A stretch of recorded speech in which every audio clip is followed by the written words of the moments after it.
കേരളത്തിന്റെ ആദ്യ ബജറ്റ് വിമാന കമ്പനിയായ എയർ കേരളയുടെ പ്രാരംഭ നടപടികൾ ആരംഭിച്ചു. ഏറ്റവും കുറഞ്ഞ ചിലവിൽ വിമാനയാത്ര എന്ന വാഗ്ദാനവുമായി പ്രവാസി സംരംഭകർ തുടക്കമിട്ട സെറ്റ്ഫ്ലൈ ഏവിയേഷൻസ് ആരംഭിക്കുന്ന air Kerala airlines mail service തുടങ്ങുമെന്നാണ് പ്രതീക്ഷിക്കുന്നത്. 2025 രണ്ടാം പകുതിയോടെ കണ്ണൂർ അന്താരാഷ്ട്ര വിമാനത്താവളത്തിൽ നിന്ന് എയർ കേരള പ്രവർത്തനം ആരംഭിക്കുമെന്ന് എയർ കേരള ചെയർമാൻ അഫി അഹമ്മദും കിയാൽ MD ദിനേഷ് കുമാറും വിമാനത്താവളത്തിൽ നടത്തിയ വാർത്താ സമ്മേളനത്തിൽ വ്യക്തമാക്കി. തിങ്കളാഴ്ച കണ്ണൂർ വിമാനത്താവളത്തിൽ നടന്ന കൂടിക്കാഴ്ചയിൽ ഇത് സംബന്ധിച്ച ധാരണാപത്രത്തിൽ എയർ കേരള CEO ഹരീഷ് മൊയ്തീൻകുട്ടിയും CIAL chief operating officer Ashwini കുമാറും ഒപ്പുവെച്ചു. വിവിധ തസ്തികകളിലേക്കുള്ള ജീവനക്കാരുടെ റിക്രൂട്ട്മെന്റ് കേരളത്തിലും UAE-യിലുമായി ആരംഭിച്ചു. ടെക്നിക്കൽ, ഓപ്പറേഷൻ, മാർക്കറ്റിംഗ് വിഭാഗങ്ങളിലേക്കുള്ള റിക്രൂട്ട്മെന്റുകളാണ് കമ്പനി പ്രഖ്യാപിച്ചിരിക്കുന്നത്. ടെക്നിക്കൽ, ഓപ്പറേഷൻ വിഭാഗങ്ങളിലേക്കുള്ള ജീവനക്കാരെ ഇന്ത്യയിൽ നിന്നും മാർക്കറ്റിംഗ് വിഭാഗത്തിലേക്ക് UAE-യിൽ നിന്നുമാണ് തിരഞ്ഞെടുക്കുന്നത്. പൈലറ്റ്, ക്യാബിൻ ക്രൂ തസ്തികകളിലേക്ക് നേരത്തെ റിക്രൂട്ട്മെന്റ് പൂർത്തിയാക്കിയിരുന്നു.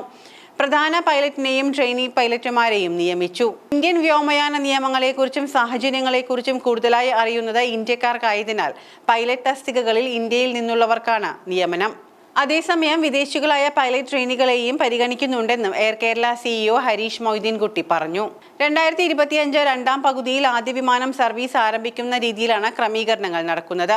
കഴിഞ്ഞ ജൂലൈയിൽ വ്യോമയാന മന്ത്രാലയത്തിന്റെ NOC ലഭിച്ച കമ്പനിക്ക് പറന്നു തുടങ്ങാൻ DGCAയുടെ എയർ ഓപ്പറേഷൻ സർട്ടിഫിക്കറ്റ് കൂടി ലഭിക്കണം.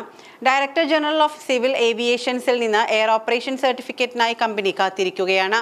രണ്ടാം പാദത്തോടെ ഇത് ലഭിക്കുമെന്നാണ് കമ്പനി പ്രതീക്ഷിക്കുന്നത്. ആദ്യഘട്ടത്തിൽ കൊച്ചിയിൽ നിന്ന് വിവിധ ഇന്ത്യൻ നഗരങ്ങളിലേക്കുള്ള ആഭ്യന്തര സർവീസും തുടർന്ന് ഗൾഫ് സെക്ടറിൽ അന്താരാഷ്ട്ര സർവീസും ആരംഭിക്കാനാണ് കമ്പനിയുടെ പദ്ധതികൾ. 2026-ലായിരിക്കും അന്താരാഷ്ട്ര സർവീസുകൾ ആരംഭിക്കുന്നത്. കേരളത്തിലെ എല്ലാ വിമാനത്താവളങ്ങളിൽ നിന്നും സർവീസുകൾ ഉണ്ടാകും.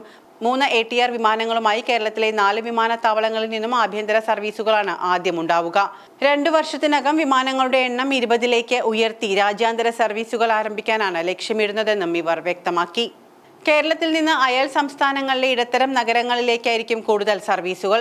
ലക്ഷറി ബസ്സുകളിലും AC ട്രെയിൻ കമ്പാർട്ട്മെന്റുകളിലും യാത്ര ചെയ്യുന്നവരെ വിമാനയാത്രയിലേക്ക് ആകർഷിപ്പിക്കുന്നതിനാണ് കമ്പനി ശ്രദ്ധിക്കുകയെന്ന് CEO ഹരീഷ് വ്യക്തമാക്കി.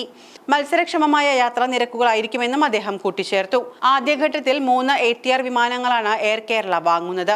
ഇന്ത്യയിലെ ആഭ്യന്തര സർവീസുകൾക്കായിരിക്കും ഇത് ഉപയോഗിക്കുന്നത്. ഇത്രയും വിമാനങ്ങളിലേക്കുള്ള ജീവനക്കാരെയാണ് ഇപ്പോൾ റിക്രൂട്ട് ചെയ്യുന്നത്. രണ്ടാം ഘട്ടത്തിൽ അന്താരാഷ്ട്ര സർവീസുകൾ ലക്ഷ്യമിട്ട് നാരോ ബോഡി എയർക്രാഫ്റ്റുകൾ വാങ്ങാനും പദ്ധതിയുണ്ട്. എയർ കേരളയുമായുള്ള സഹകരണത്തോടെ കിയാൽ പുതുവർഷത്തിൽ വലിയ വളർച്ചയാണ് ലക്ഷ്യമിടുന്നത്. 2018 ഡിസംബറിൽ പ്രവർത്തനം ആരംഭിച്ച കണ്ണൂർ വിമാനത്താവളം 6 വർഷം കൊണ്ട് 65 ലക്ഷം യാത്രക്കാർ എന്ന നേട്ടം കൈവരിച്ചിരുന്നു. എയർ കേരള ആരംഭിക്കുന്നതോടെ ഉത്തര മലബാറിലെ ടൂറിസം മേഖലയ്ക്കും നേട്ടമാകും. അഫി അഹമ്മദ് UPC-യാണ് എയർ കേരളയുടെ ചെയർമാൻ. അയൂബ് കല്ലട വൈസ് ചെയർമാനും ഹരീഷ് മൊയ്തീൻകുട്ടി CEO-യും കനിക ഗോയൽ ഡയറക്ടറുമാണ്.